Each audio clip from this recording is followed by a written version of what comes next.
Des blocs de granit déchiquetés par l'eau et le vent. Des trouées dans la roche qu'on appelle ici des taphonies. Nous sommes dans les calanques de Piana, au cœur du golfe de Porto.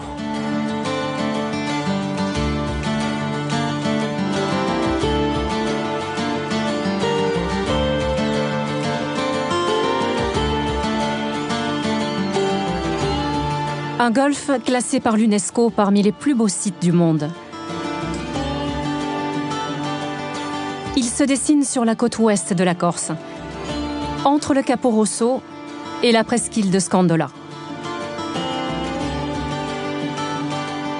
Depuis 1975, cette presqu'île abrite une réserve maritime et terrestre de presque 2000 hectares.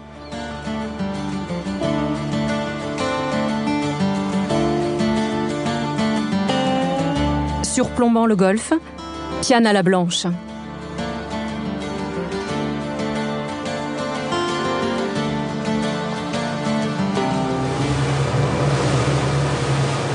Et sur l'eau, un enfant de Piana. François Xavier, skipper, grand familier du golfe.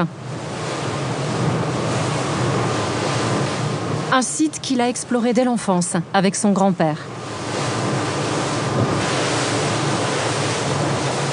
Depuis, il connaît les rochers par leur surnom, qu'ils se dressent hors de l'eau ou sur les hauteurs. Ça, c'est ce qu'on appelle le château fort. On l'appelle ainsi de par sa forme. Il a une structure un peu particulière. Et les anciens pêcheurs, je vous parle de ça parce que mon grand-père était pêcheur, donc ils prenaient des amers comme ça dans le décor pour pouvoir se repérer et mettre toujours leur filet au même endroit. C'est ce qu'on appelle oudiar. Oudiar, ça veut dire le trou en Corse. C'est vraiment superbe.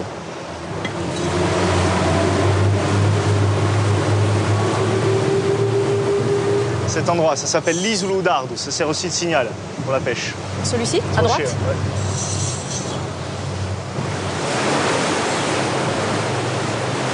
Le golfe de Porto, un monde minéral mouvementé,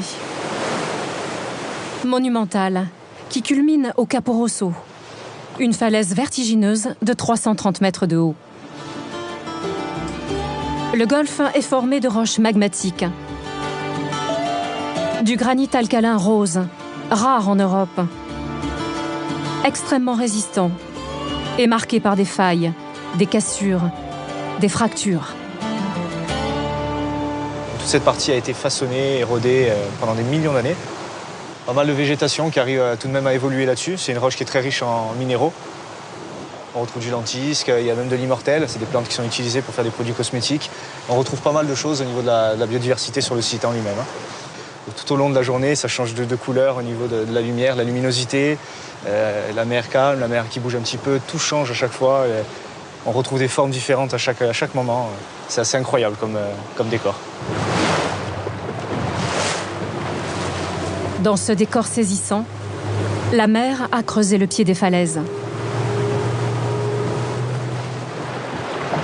Cette grotte en particulier recèle un phénomène naturel hors du commun.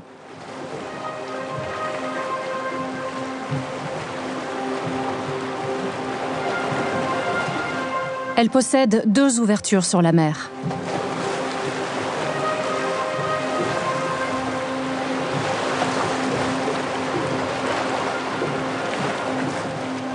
L'eau y est turquoise, transparente et même chaude la moitié de l'année.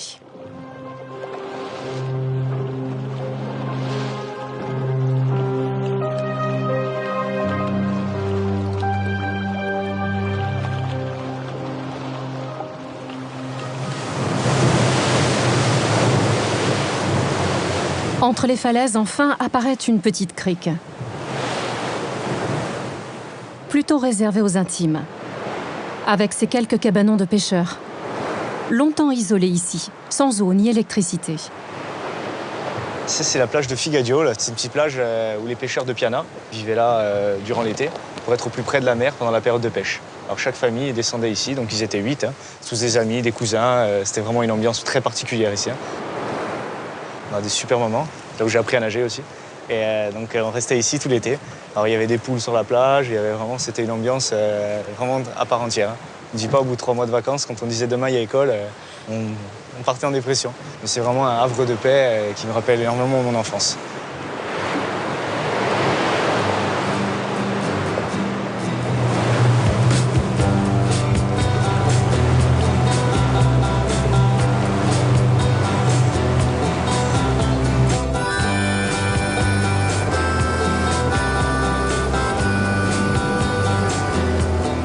Direction Girolata. Une baie paisible qui fut régulièrement attaquée par des pirates à l'époque génoise. Au milieu du XVIe siècle, les Génois ont donc bâti cet ambitieux fortin qui veille sur le port. C'est un édifice qui est quand même assez particulier dans la zone. Le mot qui ressort le plus souvent, c'est imposant. C'est certain qu'au niveau de sa structure en elle-même, déjà, sa bâtisse. Après, c'est toute l'histoire qui est greffée derrière, qu'on connaît, en étant les natifs de la région, qui fait que ce lieu est vraiment impressionnant, unique. Alors Jean-François, qu'est-ce qu'il y a de nouveau? Écoute, récemment, il y a eu un premier sondage archéologique. Sur place, François-Xavier retrouve Jean-François Secaldi, passionné par l'histoire de cet ouvrage défensif. Car ce fortin témoigne de l'évolution de l'architecture militaire.